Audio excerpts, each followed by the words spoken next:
and just recovery, radical collaboration for an effective transformation. We are now at the UN Pavilion at the auditorium in the Blue Zone at Glasgow. My name is Carolina Chandril. I'm the Director of Sustainable Mobility of the Asociación Sustentar. This is an NGO based in Argentina that promotes and takes actions in the integration of sustainability, equity, and respect for the environment in the public agenda and private agenda. From the association, we coordinate the Transport Working Group for the LED's global partnership in the regional platform in Latin America and the Caribbean, and we coordinate and collaborate with the partners at the global level. Sustentar is also part of the organizations that coordinates the platform of urban sustainable mobility in Latin America of the Euroclima Plus program and the Mobilize Your City initiative. This event is being organized by 4 organizations. This is UITP, UIC, SLoCaT, and Sustentar. Just let me tell you a bit about these organizations. UITP is the International Association of Public Transport and passionate champion of sustainable and urban mobility. It was established in 1885 with 135 years of history. It is the worldwide network to bring together all public transport stakeholders and sustainable transport modes. The association engages with decision makers and key international organizations to promote sustainable mobility solutions. Then we have UIC. It is the International Union of Railways in the worldwide association representing the railway sector and promoting all the rail transport.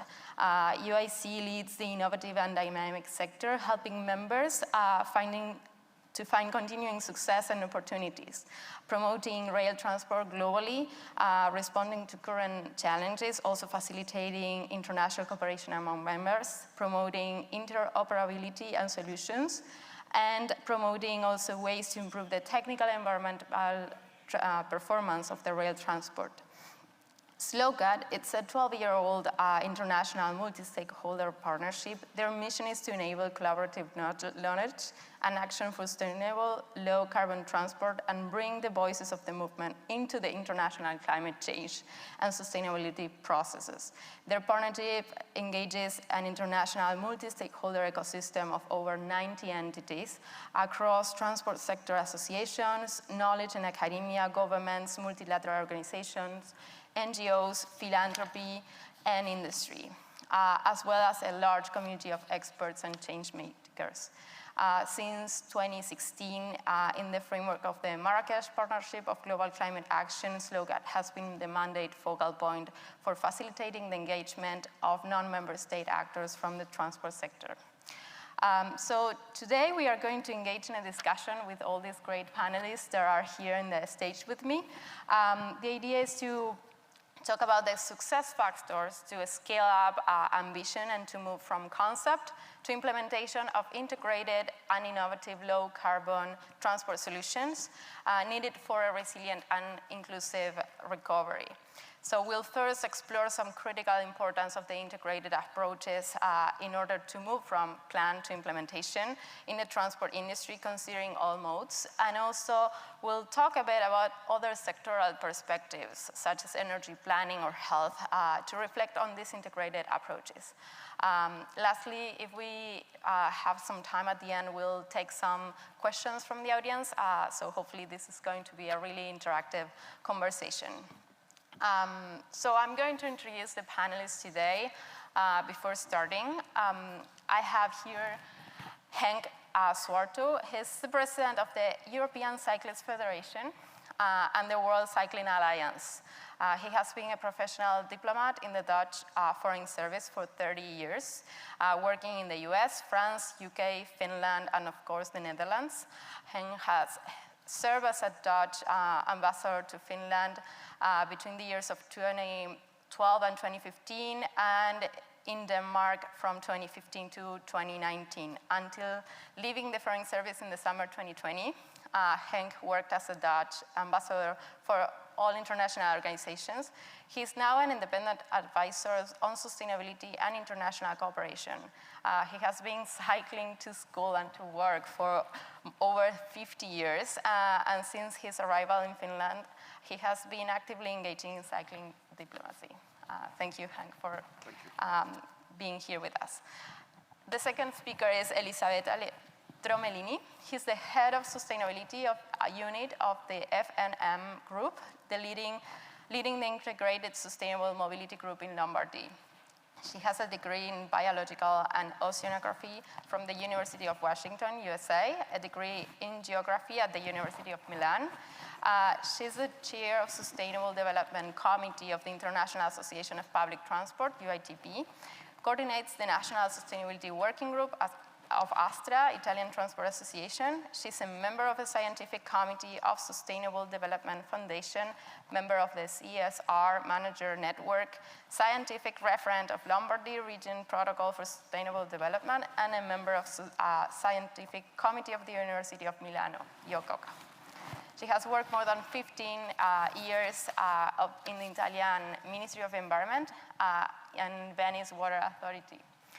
She's also former president of the Soroptimist International Milano La Scala, a worldwide women's organization advocating for human rights and gender equity. Then we have Roberto Capuano. He is the head of Metrobus, the Mexico City's BRT system, providing over 1.2 million trips every day. He represents the Mexico City government at the COP26 with the goal of learning and sharing experiences deploying large-scale electromobility projects. Under Mayor Claudia Sheinbaum's leadership, Mexico City has been the introduction of first articulated electric bus fleet in Latin America, the construction of 2 cable car lines, and a full revamp of the city's trolleybus system with more than 300 new units. Roberto has devoted his professional career to promoting sustainable development through technology, mainly renewable energy. And before becoming a public servant, he co-founded Mexico's largest solar rooftop energy company, which has sold to European utility company in 2018. In addition to his role, he's part of the Mexico City's Commission of Climate Change. Thanks, Roberto, for being here. Then we have Frédéric Delorme. He's the president of Rail Logistics Europe at SNCF, a graduate of the École Politique and civil engineer. Frédéric began his career in 1985 in the Toulon and Paris Maritime Works Department. In 1991, he joined the SNCF, where he held various positions: head of engineering infrastructures department, sales director, regional director. In 2013, he joined Sistra, the public transport infrastructure engineering subsidiary, as a director of operations and member of the management board. In 2016, he became general manager of safety for the entire public rail group. In March 2020, he took over as head of the SNCF group company that brings together rail transport and logistics activities, becoming president of the Rail Logistics Europe and the FRED SNCF. One of the major challenges since his arrival has been to ensure that rail freight is recognized as a key issue in the decarbonization of freight transport in France and Europe by covering the message of the externalities avoided by rail.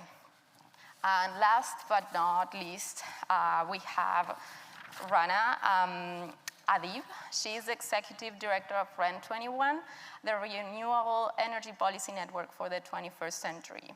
REN21 is the only global renewable energy community of actors from science, governments, NGOs, and industry, headquartered at the United Nations Environment Programme in Paris, France.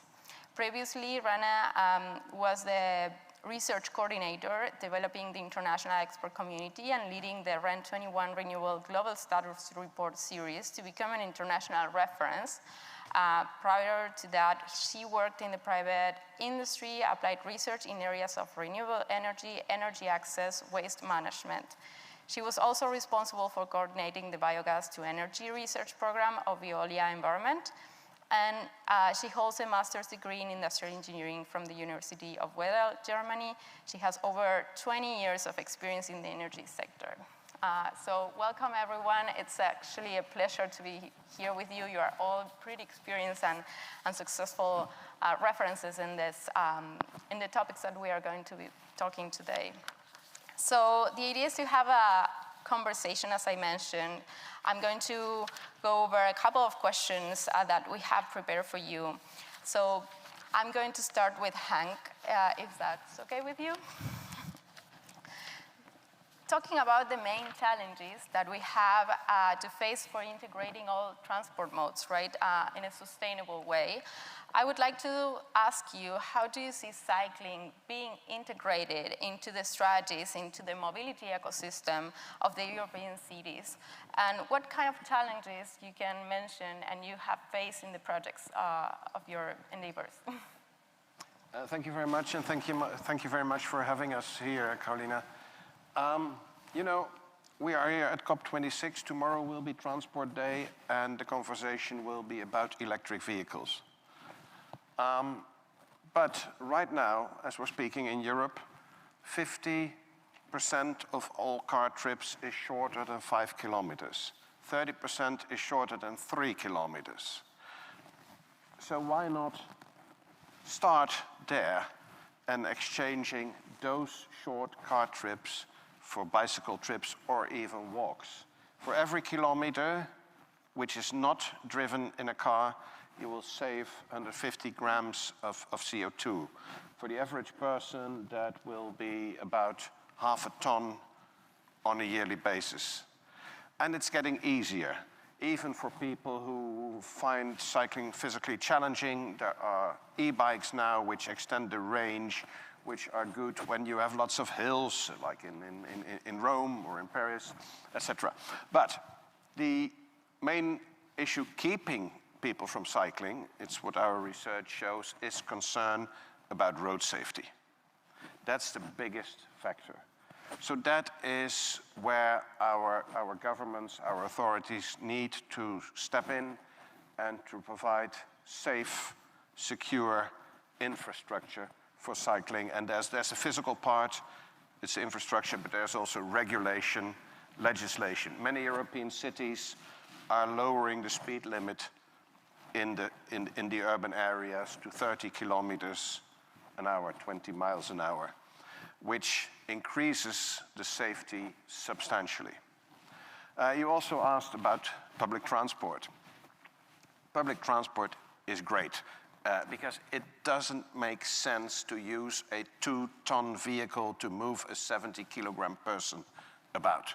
It just doesn't make physical sense. It doesn't make economical sense. So collective transport is excellent, but there's one disadvantage, and that it's not going from the starting point to the final destination, particularly not trains. Buses, trams are better at that, but trains, which are the best form of public transport, they don't take you from your front door to the other front door, the front door of your work. So we are doing a lot on the integration of trains and bicycles.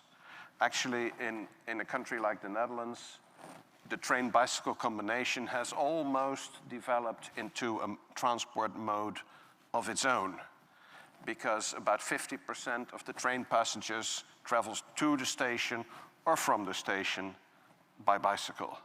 And that is something that we need to invest in. Different cities, different solutions, different circumstances. It's extremely interesting what's happening in Paris right now, both in public transport and in cycling. And Paris is showing actually that it can be done. And if Paris can do it, there is no city which can say, oh no, it can't be done. Because Paris is proving that it can be done. And Paris is not Amsterdam, it is not Copenhagen, it is Paris. So if Paris can do it, London can do it, Milan can do it, Berlin can do it, and even New York, Bombay, Jakarta, Buenos Aires, wherever. So that's, have a look at Paris, that's what I say. Thank you. Thank you, Hank. I think I'll go back to something that you said, right? Like the integration of different modes, and you mentioned railways, so I'm going to go back then to before to get to Frederick. But Elisabetta, you have a great experience in integration of different transport infrastructure systems, particularly in Italy. What do you look at when you are working in trying to find strategies and projects that can integrate those modes?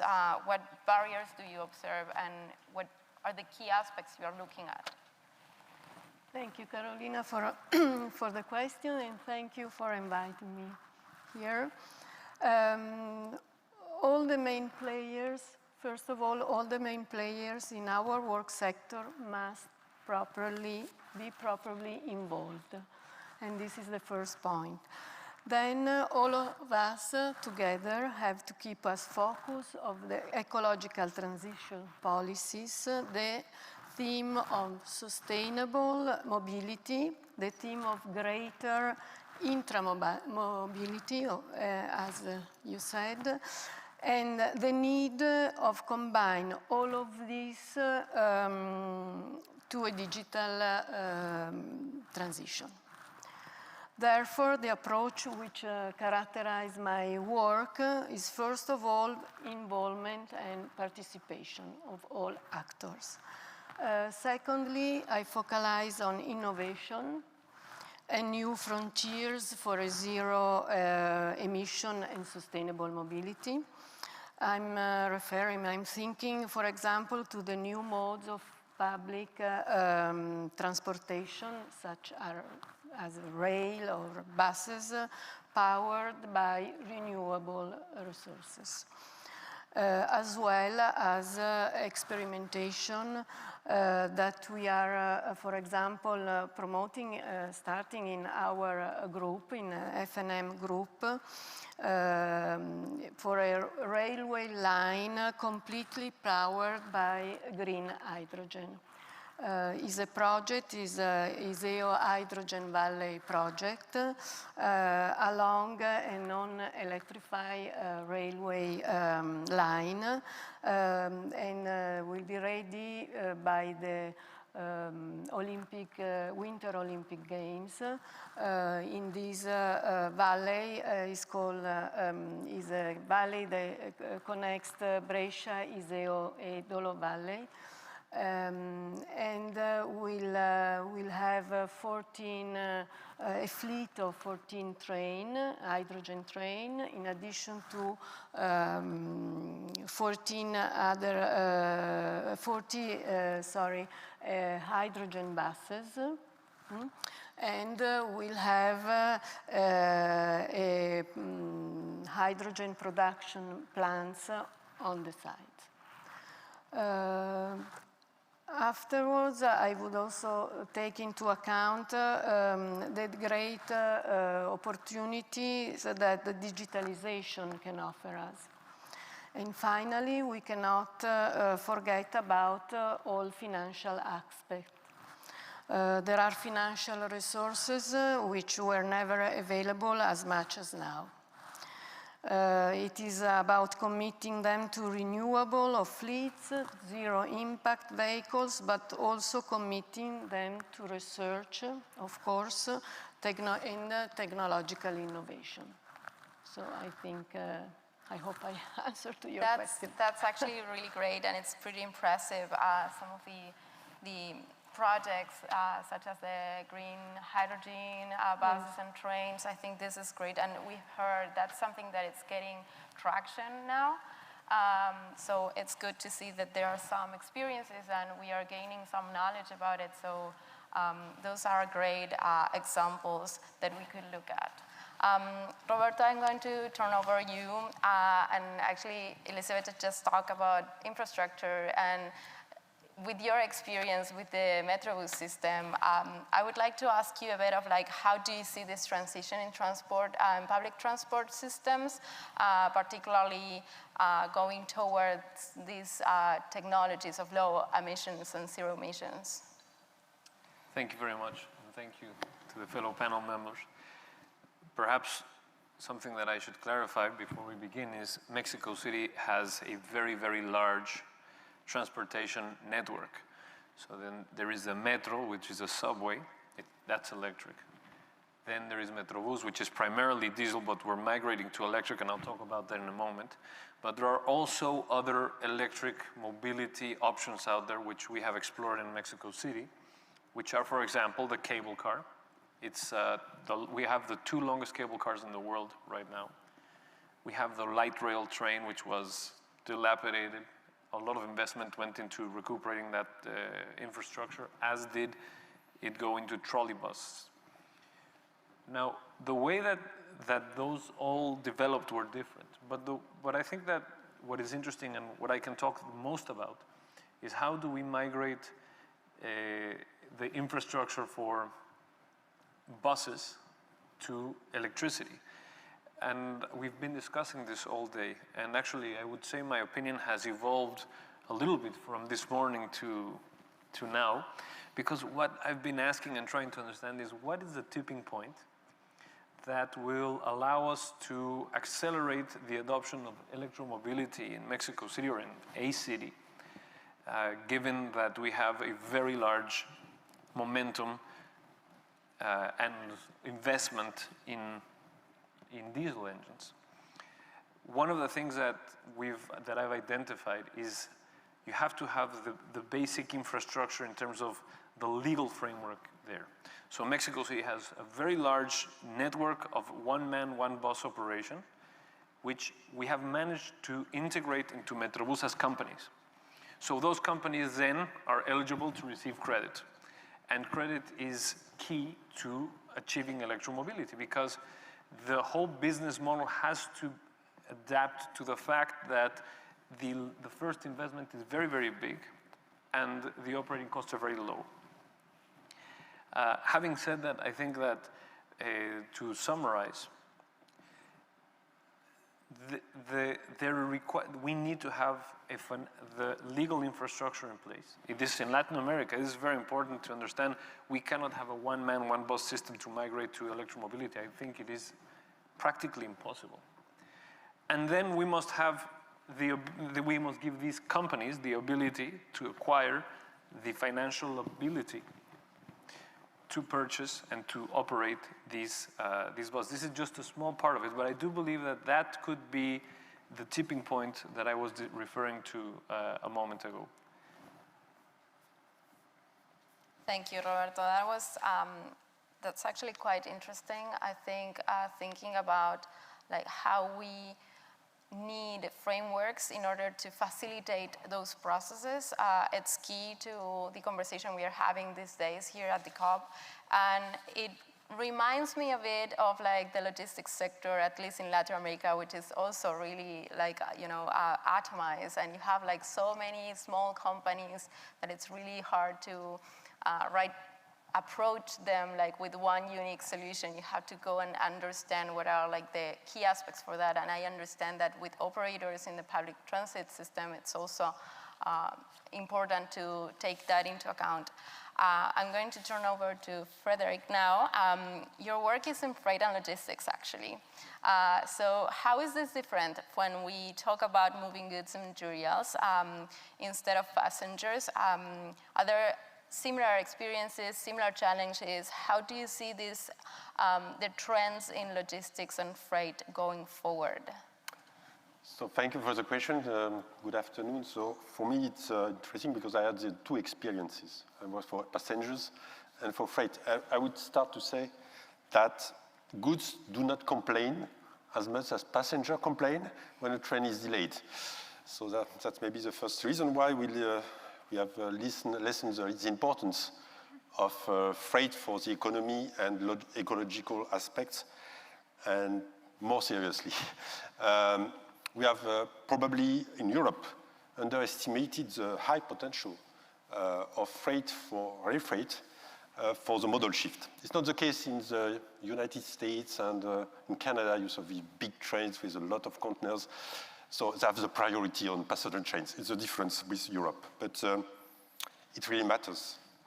It really matters. Now it matters really because if we don't switch from road to rail, not all trucks, of course, but the maximum of trucks, it's not possible to reach the goal we have in Europe.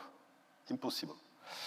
because 30% of the dioxide carbon emissions come from transport, and goods are in the middle. So some key figures. For 1 ton transported by rail compared to 1 ton transported by road, it's 9 times less dioxide carbon emissions, DAG emissions. It's 6 times less energy consumption, and it's a scarce resource. The value of that will be increasing within the next years. We speak about energy when you listen to the radio. At the moment, you listen about energy.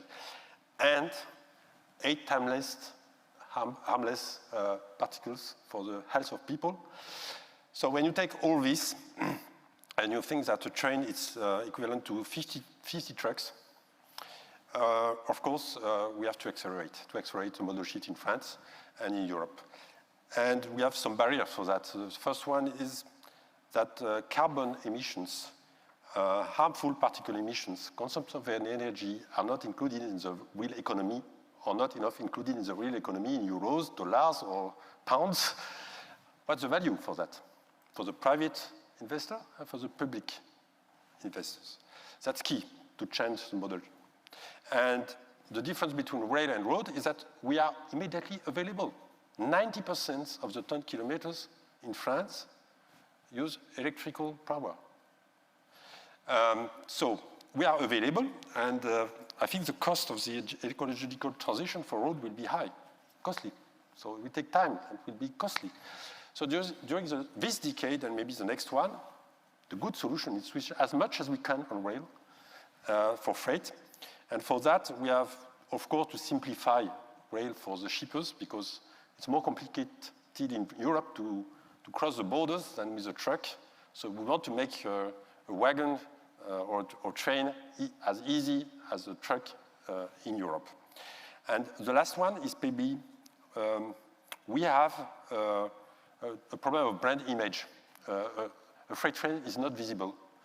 A truck on the road is visible. A passenger train is visible in stations. But for us, we have a brand image, and we want to make it more glamour and increase the awareness of people, citizens of the world, that we are part of the solution. Great, that's great, Frederic. And I'll go back to you later with a couple of questions about some of the things that you mentioned. But some things that I can just highlight is you talk a bit about like this articulation between private and public, and I think that's pretty important in all modes.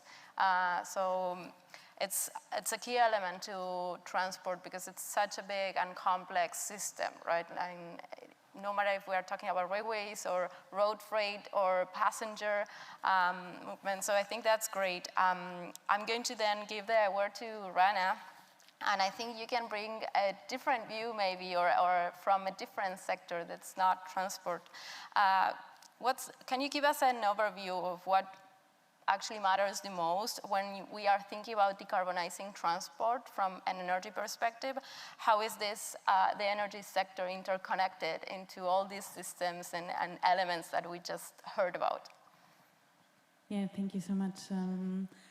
Hello, everybody. I think the first message here is a strong one, that the awareness raising that is happening on climate change and how it matters also allows us to find a narrative which brings the different sectors together. So having transport players with the climate players and with the energy players together is not happening very often. We still operate very much in silos. The reality is when we're looking at carbon, we depend on each other. The transport sector represents 30% of the total final energy consumption. And what we observe here, I think from the transport sector, there is very much the avoid, shift, improve part, and moving basically the energy consumption to clean fuels, clean green fuels, renewable fuels, is not really very much in the focus of the sector. It's not the priority focus. The reality, however, is that when we're looking at the 30% of energy which we have, the transport sector represents, most of it is consuming fossil fuel. The share of renewable energy is only of 3.3%. And this really shows that there is a very long way to go to move to fully decarbonized transport sectors, but also fully decarbonized energy systems. Now, building on this, very clearly reducing the energy consumption, reducing transport and emissions, integrating energy efficiency is key to, but the rest of the energy needs to also become decarbonized energy. And I think there is many opportunities for the sectors to work together very closely because we have quite similar realities. One is fossil fuel is a major barrier, and fossil fuel subsidies is a major barrier because it has a major impact on our economic models. And this comes from the energy supply side, but it comes from the energy demand side too. Another one is we are speaking about infrastructure, which means long lead-up times. Planning is fundamental. And if we don't start to work together in the sectors and plan infrastructure together, we'll not get there because on average we have something like 10, 15 years of lead-up times, and we don't have the time. So I think this is really a call for stronger integrated approaches. Another part is policy and regulatory frameworks are key. And what we still see here is, I take there is, from the transport side, clearly a big trend on electrification. And that is something which is driven very much by air pollution, for instance, in cities, health. And we have the same discussions on the energy side, but there is only 3 countries worldwide that drive electrification of the transport sector and also push for the development of renewable energy. Only 3 countries worldwide. So I think there is, and I can go on and on and on in terms of parallels because there is a question of access to finance, there is questions about behavior change, because let's be honest, we are speaking about profound structural transitions that need to become societal choices and where citizens need to support. We're also speaking about sectors where there is a massive inertia in our ecosystems, infrastructure, business models, power dynamics. So many parallels. And I would now like to take those parallels by really pointing out opportunities here. And opportunities actually bring us outside of the climate space. Because when we are speaking about, for instance, public transportation and moving players to public transportation, and we just launched with UITP policy recommendations on using renewable energy in public transport fleets. The reality is in many of the networks, public transport networks, the energy cost is the 2nd or the 3rd cost position after human resources. Renewable power today is the least cost option. So there is an opportunity for economic gains. There is an opportunity for health, reduced health impacts, good air quality, livable cities, which is very important when we're speaking about city governments. They are very close to their citizens, and citizens care about this. So there is a massive opportunity to work together. And then there is another part, and I think we speak very much about mitigation, but climate change is also about adaptation. If you want to ensure functioning transport services, whether it is actually rail or road or shipping or whatever, it is also about ensuring the supply of the service, and this means energy supply.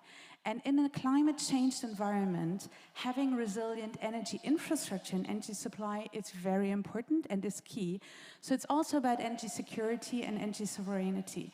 And I think this is really a learning that we need to also develop narratives where climate is at the center, but we turn this again into a focus on the benefits for the different players.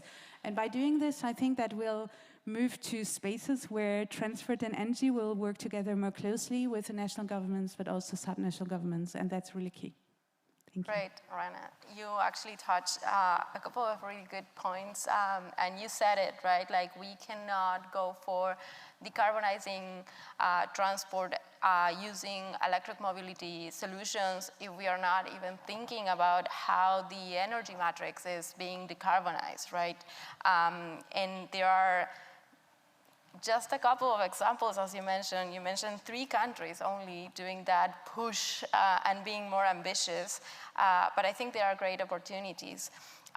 Maybe going back to cycling and walking, I'm going to go back to Henk, and I would like to ask you, as we heard some of these key aspects and actors, what do you think are the main actors actually promoting active modes in the European cities, and how do you see we should engage with bringing all the actors into the conversation so those strategies could be effective? You mean perhaps actors outside the transport sector community? And that's the whole point with cycling, that actually we have had research done that if governments, authorities invest in cycling, that there's a return on investment of about 800%. So you put €1 or $1 in cycling, you get €8 or dollars in societal benefits. More than half of that is in public health. And that is mostly public health related to active lifestyle, cardiovascular disease, and all that. And then there is the gains made from less pollution, less noise, less congestion, more livable cities, and of course the climate benefits. Here at COP, we talk about climate, we talk about emissions, but the picture, as you say, is indeed much bigger. But it's also part of our problem, because for that reason sometimes we lack focus, because we say cycling is good for everything. But that's not a very clear message. So therefore here at COP we say cycling is a way to reduce our greenhouse gas emissions for the transport sector, because as we all know, the transport sector is the only one whose emissions are still rising. And cycling is perfect to make the quick gains, because you don't need to invest for 20 or 30 years in changing the infrastructure. 95% of the cars sold today are non-electric. They are powered by diesel and petrol, and they will be on the road for another 20, 30 years. And we don't have that time. So therefore we offer cycling as a quick solution, or low-hanging fruit, if you like. It's for the quick wins, and then the long-term benefits, that's extra. We're here now, today, and tomorrow, this whole week, for the climate, and then all the other externalities that come along, that's welcome, that's extra, that's benefits, and the other way around. You can also talk about the negative externalities of combustion engine motorized transport, in indeed terms of particle pollution, noise pollution, congestion, etc., etc. I don't know whether that's an answer to your question. But I think so, but I'm going to just follow up with a quick question too. As you kind of like implied in this, cycling and walking is actually the most inclusive way of moving in the terms of, like, you know, how much it costs you either invest in a bike or access to a bike or just walk. But that's not something that is widely recognized as like a more inclusive solution. So how do you see that going? Like, is that message out there? What key things we should be saying, doing in order to bring that, especially for, I mean, I come from Latin America and I've seen this huge increase in biking throughout the pandemic, because it was kind of like a way to, you know, comply with these restrictions of social distancing, but also it was because it was accessible for most people. So, you know, the threshold is low. That's true. And cycling is a great equalizer, a great emancipator. We see that in particular in the global south. That's cycling increases access to education, access to work, access to markets, where people don't have access to either private cars or public transport. It's the first step after walking, if you like. And we all remember the pictures from China 50 years ago, before they all switched to mopeds and so on. So cycling also has a social impact. And there's another aspect that rarely gets mentioned, but when you commute to work by car, you don't arrive in a good mood. You're not happy, you're not cheerful.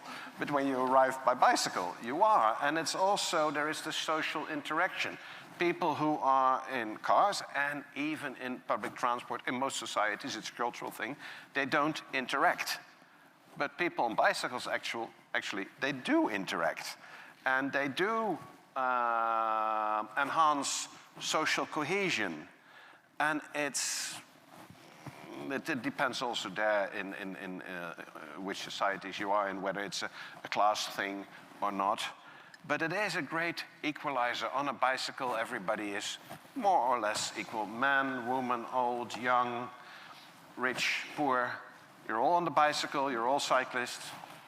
And it removes the differences. And of course, now we see also bicycles as status symbols. Mercedes-Benz has just released its first bicycle in more than 100 years.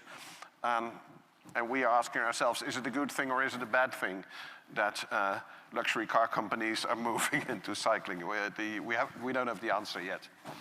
But as Rana said, right, like there is a narrative to start talking about this thing. So I guess bringing back to some of the things that you mentioned, Elisabetta, you mentioned this need for bringing a lot of actors in order to be able to integrate modes and integrate and think in investing and improving the infrastructure in an integrated way. I mean, with that, I mean like bringing all these modes and doing like smart investments and decisions. So what else you can tell me about, like, how do we create and articulate those dialogues in particular? Yes, Carolina, I think that the best allies could be territories and communities and all the many operators who live the everyday life in the cities. No? And as I said before, I strongly believe in dialogue and confrontation of them. Moreover, the Italian government, through the recovery PNRR, the fund that we have disposition, has clearly defined projects, skills, and financing. So, in other words, it's finally clear who does what. So, we have a great amount of financing. It is necessary also to apply different strategies to create, empower 360 degrees dialogue with transportation companies, with energy producers, with regional and local institutions, and with the user, with the people. For example, public transportation still has to gain trust of people that who still today have a wrong perception of public transport linked to the COVID infection. We know that is not true, no? But we have to put into place communicative actions and strategies which will give the possibility to regain this trust. And this is important for public transportation. Secondly, there is a need to build, like you said, I said before, an intermodal system in which all ways and means of transportation are intermodal to each other. Train, buses, metros, underground, car sharing, and micromobility, including cycling and so on. And finally, we need to promote, like I said before, a process of digitalization in all the transportation sector. So artificial intelligence, Internet of Things, IoT, big data, cyber security, and so on. This is very important for the transport sector. In particularly about the concept of multi-modal mobility, which I was referring before, there is a need to promote the governance processes. So for policymakers, it's necessary to force this model shift. And our group, FNM Group, and also UITP, are working in the mass mobility as a service. That is a new concept of mobility which refers to integration of multiple operators, services, modes of transportation, both public and private, not only public. So to make usable to the user in a smooth, unified way through digital services that are accessible by smartphone or any other device. So to close the circle. So we have different levels. It's really important how dependent are from each other these concepts of modernizing and digitalizing the systems and, yes, and the infrastructure with this other concept of the mass, like mobility as a service, because it really requires that interconnection and interoperability, as you said, and that's not always easy, because you started talking about trust from the users, but it should be also trust among operators, companies, and private and public actors in order to facilitate that process and then start using the same tools in order to generate that interconnection and integration. I wonder if you, Roberto, could give us some perspective on that. How's your experience in leading these processes for modernizing fleet, and how these, Metrobus is part of a larger system in Mexico, and I know you have a lot of experience in bringing actors together and talking about these key things that we need to, agree on in order to move forward. Well, it's a complex answer, and I will do my best to summarize. I would like to reflect on some of the things that I'm listening to, and in the context of this question. Because, for example, when I hear you, Hank, talk about cycling, I think that cycling is a great way to make people who have a car see an alternative method of travel. But if you are a person who uses a bicycle because that's the only thing you can afford, it is a challenge for us to find a way to keep them in that bicycle. Or to make them see it's actually better for them and the environment. Same thing when we're talking about why don't you migrate to a moped or to a vehicle, right? So what I'm reflecting, this reflection goes to the challenge that we have is we are trying to build a system for people not to abandon it, because 80% of our trips are made on public transportation. And often the quality of the trips that we offer are not the best. It is more comfortable. You probably will arrive happier if you take a car in Mexico City than if you travel at certain times in public transportation or even in a bicycle. So the challenge is basically to make that happen in a way that is payable, that is workable for the parts, and that it is legally feasible to do it. So I go back to my same sort of structure, which is how do we coordinate the parts? Well, first of all, you have to have parts that are coordinatable. You cannot be discussing electric mobility projects with a group of individuals who organize themselves in informal groups that do not have any access to credit and that are used to defending their territory in ways that are not easy to, yeah, they're not particularly they can get violent. So the first part, I guess, would be to find a way to work with our counterparts that we can work with them. And then to make sure that we're able to introduce these counterparts to someone who can finance their ambitions, to somebody who can produce the vehicle that they require. For example, and I'll make a small parenthesis on that, we require, in our particular case, 18-meter buses, articulated buses, high entry. That is a very particular type of bus because we do BRT in the middle of the road. The door is on the left side of the bus. So there is so much complexity to this that it does require, I think, a very particularly Mexico City solution.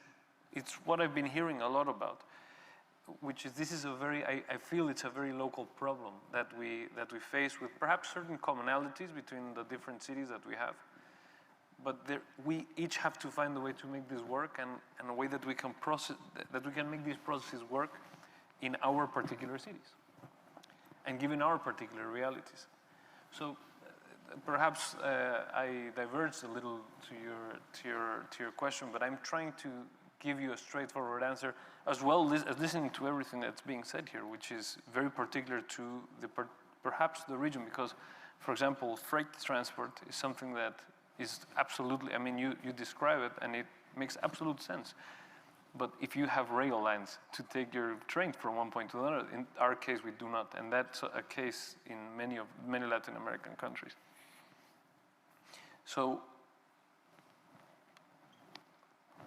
going back to having the basics in place to be able to work them into something that works in terms of clean mobility.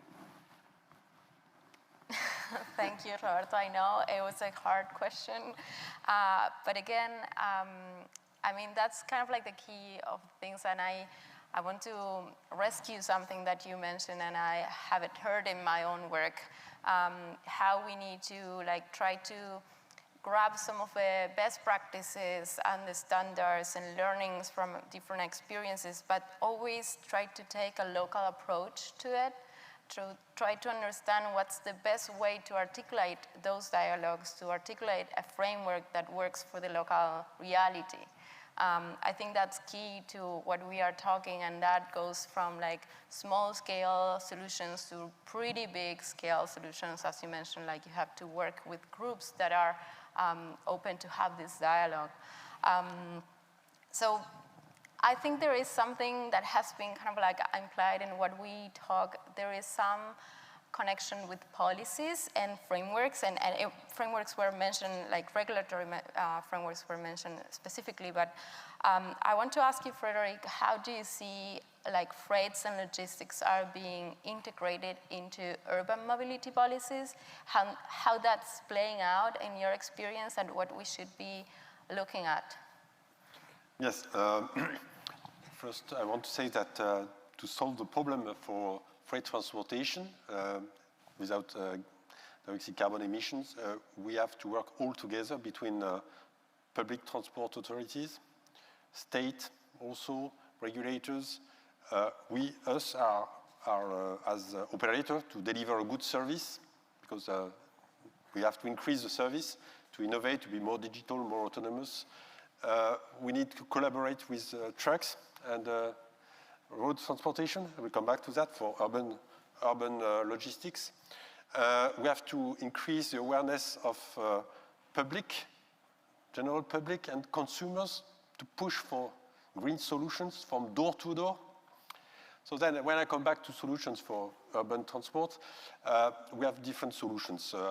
The first one is to gather goods on platforms very close to the cities or the metropoles, and then finish the last miles or start the first mile with green trucks, because it's possible. It's available. So we have to massify on rail, on long distance, and on both sides to use green trucks. That's already possible. Truck on the long distance will not have a no carbon emission solution within decades. So from my point of view, the solution is it's a question of logistic system where you gather all the goods you can put on a train. You go on the maybe 500 kilometers or 1,000 kilometers or maybe more in Europe, and then you finish for the distribution. Either with train, because sometimes we have some rails in the cities which are not very well used for goods, but for passengers. So probably we could better use the tracks which are available in the cities. And then you have a completely green solution. So for that, we need infrastructure. For that, we need vision of urban authorities, of the metropoles, of the politicians, but we need also to offer solutions. And for that, we need cooperations between road and rail, and not say they are opposite. They are not always opposite, and for urban solutions and combined traffic somewhere with containers, it's always together that we can find solutions. But there are some cities which are involved investing in such solutions, in Paris, for instance, in Copenhagen, I think in London also. So this is the future for urban distribution, and also I think the consumers will push for that. They want an eco-label for the product they buy, not only to know if it's bio, but also if it's eco-transported. So these solutions are pushed, and for instance, I will give you an example. Amazon is putting their trailers on our trains now. It was not the case two years ago. So I think there is a kind of pressure, of human pressure, on we must do a better work with, which is better for the planet and inhabitants. Great, that sounds great, because you kind of like mentioned that there is a need and there is a pressure, because there is also a lot of other positive externalities of like going towards these new ways of routing transport, these new technologies, and this integration among different components of these pretty complex ecosystem, as I said. Maybe I would go back to Rana again to kind of like see what else you can tell me about like when we are, I mean, we just kind of like cover different modes, and how do you see the integration from different like actually energy approaches in order to help each system interconnect and help each like the whole system to decarbonize in a whole. I'm talking about like this kind of like the share of different energy alternatives in order to allow for different solutions at the same time, and to integrate and help this process. I'm going to turn this around, because I think it's the technological solutions for the different modes might differ. See, when we're speaking about aviation, we're speaking about another type of renewable energy. Then we're speaking about road transportation, where it is in 80% of the cases about renewable electricity, because we see a big trend of electrification. So it is very clear that there's individualized solutions for the different sectors. I would like to build on another point. It is also clear that we are speaking about a global question which needs local solutions, because the local realities are very different with regard to this. The needs are different and the perspectives are different. So I think this is something we all need to acknowledge, and which also justifies why the devil is in the detail, and we need to look into the detail. That is very clear. The reality, however, is, and I think this is basically the part which we all collectively need to learn to do things in a different way. We had a very sectoral, siloed approach to solutions, and an expert's approach to solutions, and a very technology-driven approach to solution. We're, however, speaking about a society that requires systemic answers. And this means that we need to think the integration from the beginning on. And this means, for instance, that, and I see it as an energy player on the transport side, that if you're thinking about a transport solution in a city, you should not only have discussions with rail and road and cycling and walking, etc. individually, but having the possibility to bring all them together with a citizen's voice, because I hear you that, for instance, on logistics, it's less important to have the citizens, but a customer who is not receiving his goods is actually not happy. Supply chains are being disrupted because today, I think, as a result of COVID. So the citizen's voice and the perspective is really important. And even though it is really forcing us out of our comfort zones, and that's a reality, for me it's easier to speak to energy people than to speaking to transport people, not because I don't appreciate the transport people, but just because we have other norms and other languages and other reference points and entry points. But to acknowledge the fact that if we're sitting around a table together from the beginning on with different perspectives, it will be more messy in the beginning, but the result will be better, more integrated, and actually lead us into future solutions and not current solutions that are often the result of the past. I would like, however, to build on the part, let's also acknowledge that during the last couple of years, and also triggered and accelerated by COVID, we have observed a massive capacity of resilience of our societies, a potential for innovation and catalyzing change. Let's be really honest, I think I learned yesterday that for the first time there is a transport ministerial happening at COP today. This is something which is fabulous because it means that we are bringing basically the different ecosystems together. We are ready to talk to each other. And I think a first start is probably to say, we don't have all answers, and I think that's super important to learn, to say we don't have the answers, we'll need to try and error, there will be errors, but let's do this together, because by building on this together, we will have a stronger integration. And from the energy side, this clearly means that I thought about the cycling. How would I integrate cycling into our energy system? I think really putting also a value on saved energy. Avoided energy consumption is something which will change the way we start thinking about those solutions that are not directly related to our energy supply thinking in a way that it has a value. Because the reality also is, if we manage to do this, we will be able to move to a fully decarbonized energy system in a quicker way. And here, I think that we collectively need to also think about indicators that can be cross-cutting between the different transport sectors, but also between transport, between energy, between the building sector, etc. Indicators that really allow us to speak a same language and develop joint strategies, joint goals, strategies, roadmaps, short and long-term goals and implementation plans. That's a great answer, Rana, and thank you for mentioning those things. I feel like, you know, when we talk about articulation and integration, having a common language, having a same framework for measuring or monitoring what we are doing, and then thinking about the capacity we have for adapting, I think those are like key messages to take on this conversation. So we are almost running out of time. I just want to see if there is any question from the audience here in the auditorium, or if there is any on the streaming. I know there is some way you can, if you are watching from the streaming in the platform of the COP26, you could be leaving a question. Please let us know. You can raise your hand. You can come up in the front and speak out loud your question, one of the mics. Yes, there you are.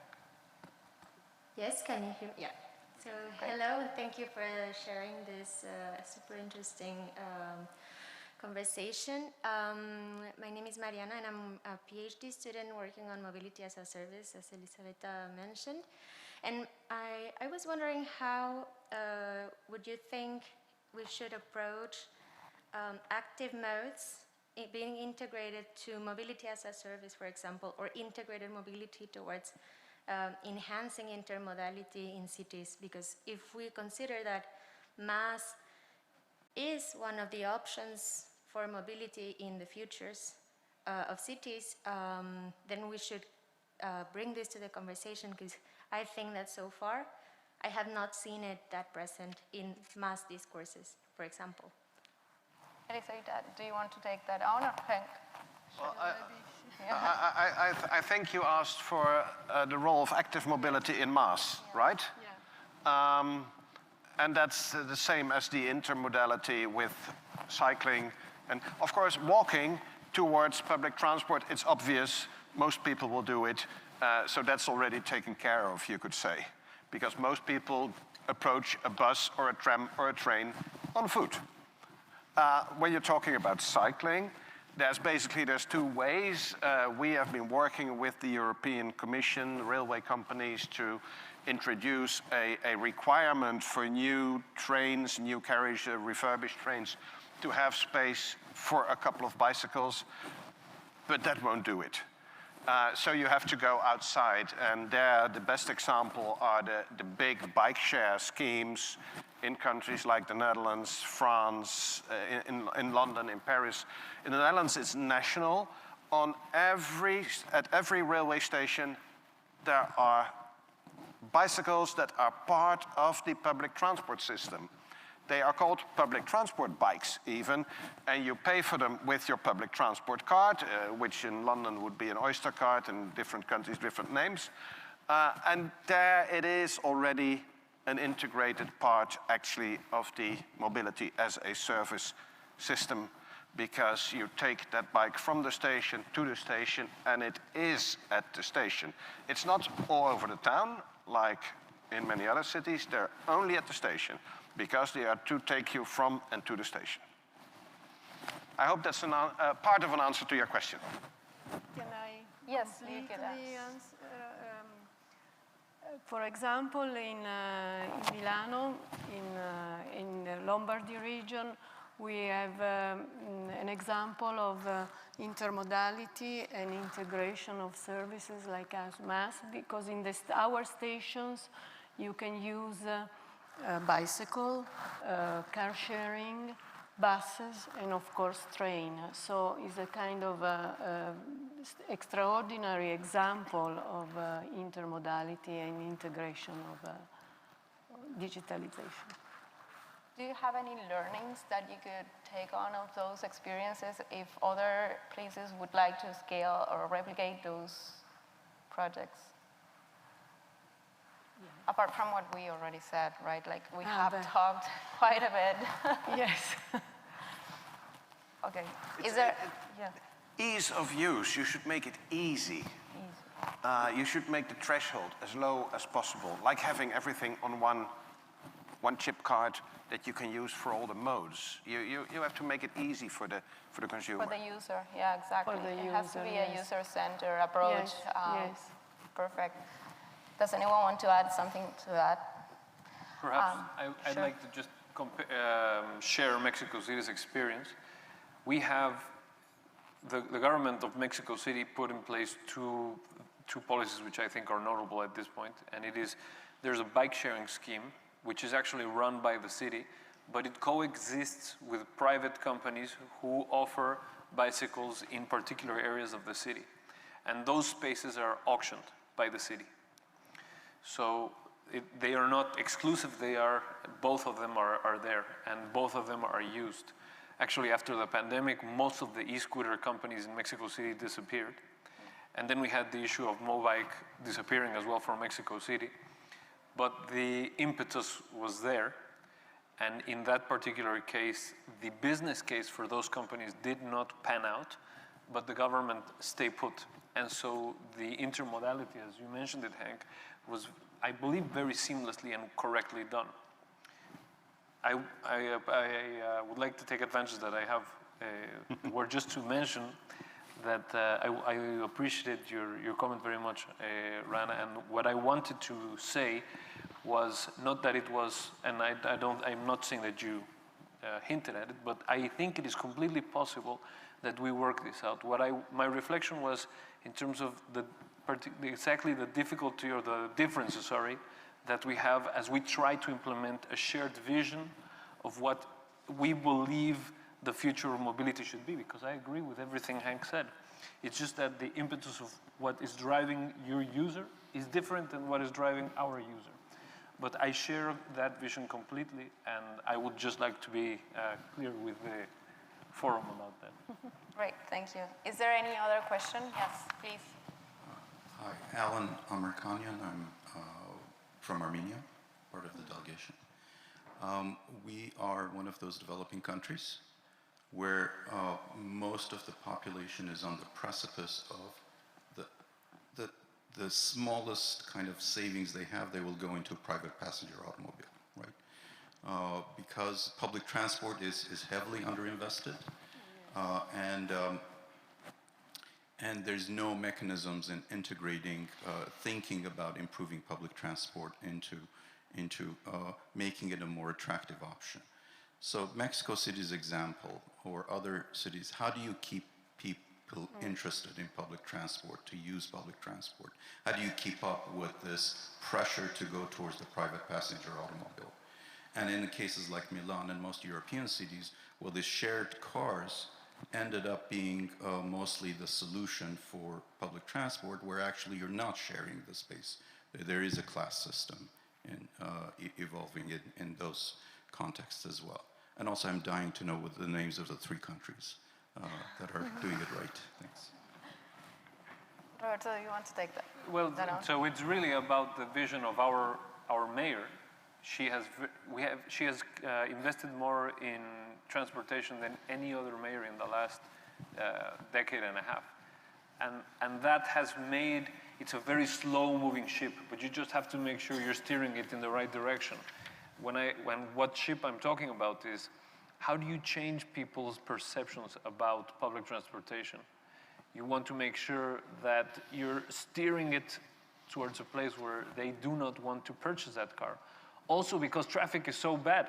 So what we've done, for example, to give you a very particular example, and I'll stop at that, is when you do segregated bus lanes in a very busy street, that drives our transportation or the traffic people insane.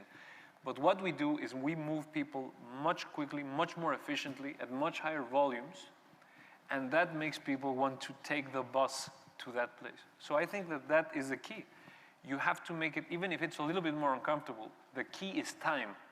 So if you travel faster by public transportation than by private car, I believe people will naturally choose transportation because time is the most valuable thing that you can offer someone. Thank you, Roberto.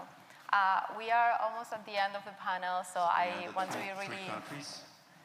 Oh yes, Rana, do you want to mention who are they? Happy to do that. So it's Austria, Germany, and it's being discussed at the European level, where basically the subsidies for electric mobility is linked to subscribing a renewable power purchase agreement. There are also a couple of cities, and I'm happy to connect later and send it to you per email. Don't have all of this in mind. I would like, however, to maybe build on this because of what we see, and I think this is probably something which is interesting to take. We all spoke about policy and regulatory frameworks here, and they are actually key. And what is interesting is that public procurement is, I think, a real answer for the transport sector, but also for the energy side with regard to this. And what we see more and more is that city governments are really committing to net zero emission, that many of them are starting to ban fossil fuel, many of them, but there is clearly a movement here, and that a driver very often is probably time for the citizens, but air pollution and the health situation. And I think this is something which is taken into account, is probably a key lever for driving at least the transitions in the urban space and also putting public transportation forward. Thank you, Rana. and we are really out of time. It's been a great conversation. I want to thank all the panelists for being here in the name of all the organizers. I think it's great to hear all what you're thinking, what you're working on, what are the learnings and experiences you can share about this. I guess there are a couple of key questions that came out, we have to talk about articulation, creating dialogue, thinking about how to integrate all voices and all modes, and thinking about the frameworks for doing that. So I thank you all of that for being here and be part of this interesting conversation. Thank you.